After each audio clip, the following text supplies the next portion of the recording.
أعوذ بالله من الشيطان الرجيم بسم الله الرحمن الرحيم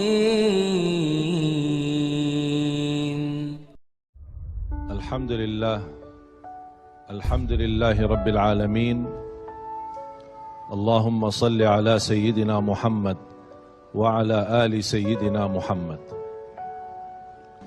Kita dalam segala urusan dunia mengambil keputusan kita harus bermusyawarah. Tapi kalau dalam hal ibadah tidak semestinya bermusyawarah. Artinya kalau kita mau laksanakan kewajiban kita, masa kita bermusyawarah dulu? Allah subhanahu wa ta'ala memanggilkan kita untuk menunaikan salat kita 5 waktu, tidak perlu dimusyawarahkan. Kalau kita sudah mendengar hayya 'alas salah, hayya 'alal falah, segera tunaikan kewajiban kita. Kalau kita perhatikan dalam Al-Quran, banyak ayat-ayat yang Allah subhanahu wa ta'ala ikatkan salat dengan zakat, atau bahasa lain salat dengan infak, sebagaimana firman Allah subhanahu wa ta'ala di suratul Baqarah, dan saya yakin semuanya hafal. A'udzu billahi minasyaitonir rajim. Bismillahirrahmanirrahim. Alif lam mim. Dzalikal kitabu la raiba fihi hudan lil muttaqin.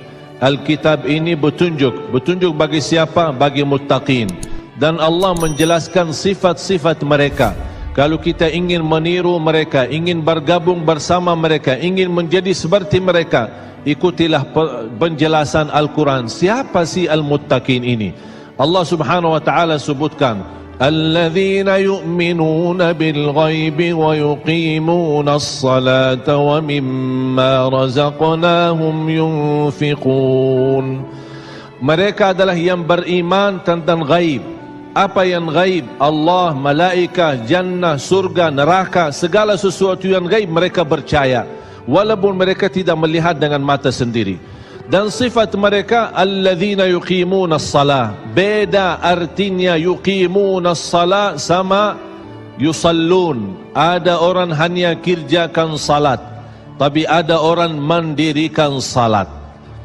Ada 2 orang salat di saf pertama, sama-sama ruku', sama-sama sujud, sama-sama membaca Al-Quran, tetapi satu diterima oleh Allah, satu tidak diterima oleh Allah. Apa persoalannya? Karena satu menghadap Allah dengan hatinya, dan satu hanya menghadap Allah dengan fisik badannya. Makanya kita melihat orang yang salat dengan hatinya, nikmat salatnya, bisa tenang bacaannya, tenang rukuknya, tenang sujudnya. Beda sama orang yang buru-buru melaksanakan salat. Saya pernah masuk satu masjid, habis saya tahiyatul masjid duduk. Saya melihat seorang baru masuk dan juga tahiyatul masjid. Saya melihat gerakan salatnya, subhanallah, bukan subhanallah, na'udzubillah, luar biasa cepat. Saya hanya menangkapi bacaan gerakan salatnya. Saya baca Al-Fatihah, saya baru selesai waladdallin amin, dengan saya mencuba bagaimana bandingkan bacaan Al-Fatihah dengan salat beliau, dia sudah sampai ke tahiyat, padahal baru saya selesai surat Al-Fatihah. Salat apa ini yang kita kerjakan? Banyak orang-orang berlomba-lomba seolah-olah ada juara. Siapa yang paling cepat selesai salat dapat juara 1. Inilah yang terjadi dalam keadaan kita. Makanya kita merasa tidak nikmat salat kita. Yang kita hanya kejar seminar khusyuk dalam salat, latihan khusyuk dalam salat. Sebenarnya Bapak Ibu biar faham, tidak ada perintah dalam Al-Quran memerintahkan salat yang khusyuk. Tidak ada perintah dari Rasul salat yang khusyuk. Salat khusyuk itu apa? Salat yang khusyuk hasil dari salat yang tenang. Allah perintahkan ketenangan dalam salat. Ar-Rasul SAW memerintahkan ketenangan dalam salat.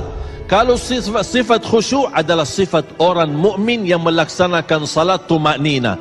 Qad aflahal mu'minun alladzina hum fi salatihim khashi'un. ketika ada seorang datang ke masjid di zaman Rasulullah sallallahu alaihi wasallam. Masuk masjid, tahiyatul masjid, selesai salat, dia datang kepada Rasul mau salaman, Rasul tidak menjawab. Bahkan Rasul berkata, "Salli fa innaka lam tusalli." Salatlah karena kamu belum salat. Dia pergi ke depan, salat lagi, selesai balik lagi bertemu Rasul. Mau salaman, Rasulullah SAW tidak menjawab. Salli fa innaka lam tusalli. Salat dulu karena kamu belum salat. Sampai 3 kali dikasih tahu oleh Rasulullah SAW.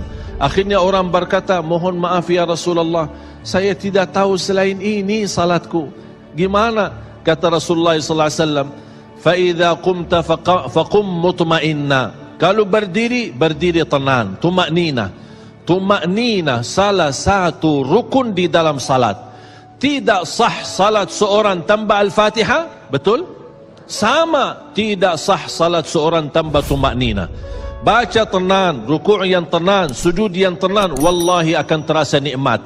Dari hasil ketenangan dan upaya dan ikhtiar kita akan muncullah rasa khusyuk. Karena khusyuk bukan sesuatu yang datang dari luar, tapi khusyuk sudah ada di dalam hati. Tinggal bagaimana cara dikelola, bagaimana bisa dikembangkan cara salat yang tenang.